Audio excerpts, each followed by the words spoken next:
주안의 만나 3월 9일 월요일 묵상을 함께 나누도록 하겠습니다. 오늘 말씀은 요한복음 11장 38절에서 46절까지의 말씀으로요. 나사로를 살리신 예수님이라고 하는 제목으로 함께 묵상을 나누도록 하겠습니다.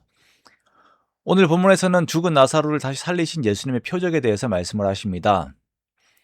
나사로의 죽음과 부활은 예루살렘의 바로 옆에서 일어난 일입니다. 베다니는 예루살렘에서 오리 정도의 가까운 거리였음을 성경이 일부러 드러내시지요. 우리가 심리가 4km니까 오리면 한 2km 정도 되는 아주 가까운 거리입니다. 예수님께서 일으키신 이 표적은 사람들로 하여금 예수님께서 메시아가 되심을, 하나님의 아들이 되심을 믿게 하려 하시는 분명한 목적이 있었고, 이것은 이 사건의 시간대뿐 아니라 이후 예수님께서 죽으시고 살아나시는 일들을 직접 이루시면서 주님께서 우리의 영원한 하나님이 되심을 알게 하시고자 하시는 그 표적이 됩니다. 마르다와 그의 일행들은 예수님을 나사로의 무덤으로 인도합니다. 무덤 앞으로 가신 예수님께서는 일행들에게 돌문을 옮겨 놓을 것을 명령하시죠. 돌문을 옮기시라고 하신 이유에 대해서 사람들은 다양한 추측을 하였을 것입니다. 그리고 예수님께서 무덤에 들어가실 것이라고 예상을 하였을 것입니다. 예수님께서 무덤에 들어가셔서 더 친밀한 애도를 표하실 것 정도로 예상을 하였겠지요. 열려있는 무덤은 부정한 것이고 예수님께서 들어가셔서 나사로를 만지기라도 하신다면 율법에 의해 예수님은 부정한 자가 됩니다. 물론 나사로를 만지시는 예수님께서 부정하게 되지 않으시지만 지금 눈앞에서 벌어지고 있는 상황들이 그러한 성격의 상황인 것입니다. 자, 돌문이 아직 옮겨지기 전에 예수님께서 돌문을 옮기라고 말씀하셨을 때에 마르다는 예수님의 이러한 말씀 앞에서 예수님을 배려합니다. 마르다가 예수님께 말씀을 드려요. 주여, 죽은 지가 나흘이 되었음에 벌써 냄새가 나나이다 라고 이렇게 이야기를 합니다. 나사로의 확실한 죽음을 선언함과 함께 예수님을 배려하는 마르다의 마음이 담겨 있는 그러한 말입니다. 앞서 마르다는 예수님께 믿음의 고백을 할 때에 예수님께서 그리스도가 되시며 하나님의 아들이심을 고백하였습니다. 그러나 아직은 그 믿음이 더 크게 자라지 못하여서 그녀의 입술로 고백한 것이 그녀의 삶에서 실제적으로 보여지지는 않았습니다. 자, 이렇게 마르다의 한계, 인간의 한계적인 말씀으로 이렇게 예수님을 배려하는 것이죠. 주여, 죽은 지가 나흘이 되었음에 벌써 냄새가 나나이다. 이렇게 이야기를 합니다.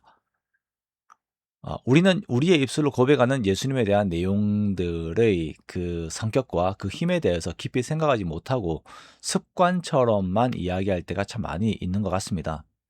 예수님께서 나의 구원자가 되십니다 라고 말을 하지만 구원에 대한 깊이 있는 생각을 하지 않습니다. 예수님께서 내 삶을 이끌어 가시는 분이십니다 라고 고백하지만 정작 내 삶을 생각할 때에 그 내 삶을 이끌어 가시는 예수님의 능력보다는 삶의 문제들을 더욱 크게 보는 경향들을 가지고 있지요. 마르다와 우리가 다를 것이 없습니다. 그러나 예수님께서는 여전히 마르다의 믿음이 자라기를 바라셨고 한 번 더 말씀으로 그녀의 믿음을 붙드십니다. 40절 말씀에 예수께서 이르시되 내 말이 내가 믿으면 하나님의 영광을 보리라 하지 아니하였느냐라고 말씀을 하시면서 마르다의 영적 시선이 죽음과 부정한 것들, 이미 주어진 것들에 대한 한계에 머물러 있는 것에서 하나님께서 이루실 선하신 일들과 하나님께서 영광 받으실 일들로 그 시선이 옮겨지도록 예수님께서 붙드세요. 자, 그리고 예수님께서는 열린 무덤 밖에서 하나님께 기도합니다. 먼저는 하나님께서 예수님의 기도를 들으신 것에 감사하고 하나님께서 항상 예수님의 말씀을 들으시는 그 친밀함에 감사를 드리죠. 그리고 이렇게 하나님께 기도하는 것이 하나님께서 예수님의 기도를 들으시는 것이 예수님을 위한 것이 아니라 무리들이 예수님을 볼 때에 하나님께서 예수님을 보내신 것을 믿게 하려는 것임을 기도를 통해서 드러내십니다. 즉 사람들이 예수님을 생각할 때에 예수님께서 그들의 메시아가 되심을, 하나님의 아들이 되심을 믿게 하기 위하여서 이 표적을 일으키신다라고 하는 목적을 분명하게 말씀하시는 것입니다. 그리고 큰 소리로 명령하십니다. 나사로야 나오라. 자, 이 명령과 함께 나사로가 수족을 배로 동인 채로 나오는데 그 얼굴은 수건에 쌓인 상태에서 그대로 나와요. 즉 죽어서 장사된 채로 나오는 것입니다. 이에 예수님께서 사람들에게 말하지요. 풀어 놓아 다니게 하라.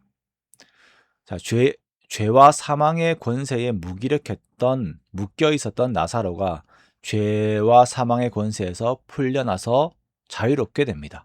이 자유함은 나사로뿐 아니라 나사로의 가족들과 주변의 사람들에게 함께 선물로 주어지게 됩니다. 나사로의 수위를 풀어주는 마르다와 마리아의 마음에는 말로 표현할 수 없는 기쁨이 주어지게 되는 것이죠. 많은 유대인들이 이 일들을 보고 예수님을 믿게 됩니다. 예수님을 믿었다라고 하는 것은 예수님을 그들의 메시아로 하나님의 아들로 믿게 되었다라고 하는 표현입니다. 자, 그러나 어떤 사람들은 이 영광의 자리에서 떠나서 바리새인들에게 가서 예수님께서 하신 일들을 고발하지요. 예수님께서는 자신이 죽음에서 다시 살아나심으로 죽음의 권세를 이기십니다. 그리고 나사로를 죽음의 권세에서 살리신 것처럼 우리를 죽음의 권세에서 살리십니다. 이것을 우리가 믿습니다. 우리의 삶이 죽음의 권세 아래에서 수족을 배로 동인 나사로와 같은, 얼굴도 수건에 쌓인 나사로와 같은 모습으로 살아가서 평생 죽음의 권세 아래에 살아갑니다만, 예수님께서는 그 부활의 능력 안에서 우리가 죽음의 권세를 이기고 영혼에 속한 자임을 알고 누리며 살기를 원하십니다. 이것을 믿기를 원하세요. 우리가 나의 한계가 아닌 예수님의 부활과 나의 부활을 믿으며 죽음에 갇힌 삶을 사는 것이 아니라 생명을 누리는 자유한 삶을 살기를 원합니다.